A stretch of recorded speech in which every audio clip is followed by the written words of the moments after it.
magandang buhay. O ayan, for my today's video, magluluto ako ng binagoongan at ito ang aking ingredients. So ayan ang aking talong, sili, kamatis, bagoong at syempre ang baboy. At ito nga, hihiwain ko na ang baboy na binili ko na purong laman at walang halong taba. Masarap pa naman sana ang may taba-taba ng konti. O ayan, pagkatapos nyan, ito naman, hihiwain ko ang talong na nagpapasarap sa binagoongan, syempre. O ayan, sino mahilig sa talong? Lahat naman tayo siguro mahilig sa talong. At pagkatapos niyan, ito naman kamatis ang hihiwain natin ng ganyan lang. At pagkatapos, syempre, magdikdik tayo ng bawang o ganyan. Tapos hiwain mo lang ng konti. At meron din ako sibuyas dito, isang piraso. Syempre, tipid tips tayo ngayon. Kalahati lang ang gagamitin ko para susunod may magamit pa ako. O, diba?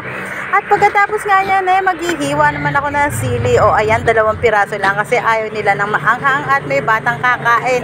At ito nga, naayos ko ng lahat at nagpainit na ako ng kawali. O, ayan, syempre, anong gagawin ko? Ipipirito ko muna itong talong. O, yon. At pagka na-prito na natin yan ng ganyan, o biling-biling lang. At hintayin natin maging golden brown ng ating talong. O pak, ayan, pwede na natin hanguin yan. O luto na, syempre magabawas muna ako ng konting mantika. O ayan, ginisa ko na nga pala ang bawang. O ayan, halu-haluin natin at sumunod natin ng sibuyas. O ayan, halu-haluin. Syempre, naglagay na ako dito ng bagoong. Yon, 2 kutsara, ginisa na yung bagoong kong ginamit. At pagkatapos, ilalagay ko na itong kamatis. So, pak, diba? Halo-haloin natin. Mekos-mekos yan. Tapos, ilagay na natin itong baboy. Siyempre, ayan. Gisahin natin hanggang sa makasangkot siya.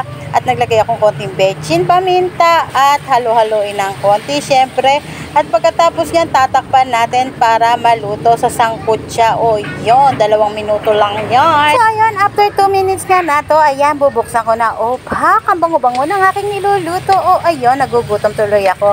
At syempre, nilagyan ko din ng konting oyster sauce yan. Ayan, hinalo-halo ko. At lalagay din ako ng tubig dyan. O, tansya-tansya lang sa tubig. At tatakpan ko ito hanggang sa maluto. O, yun.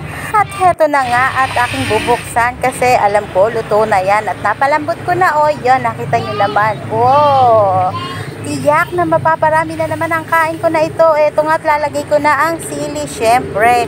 At nam-nam seasoning mix para lalong sumarap ang aking niluluto. O, ayan, nakita nyo naman, malambot na ang aking binagoongan.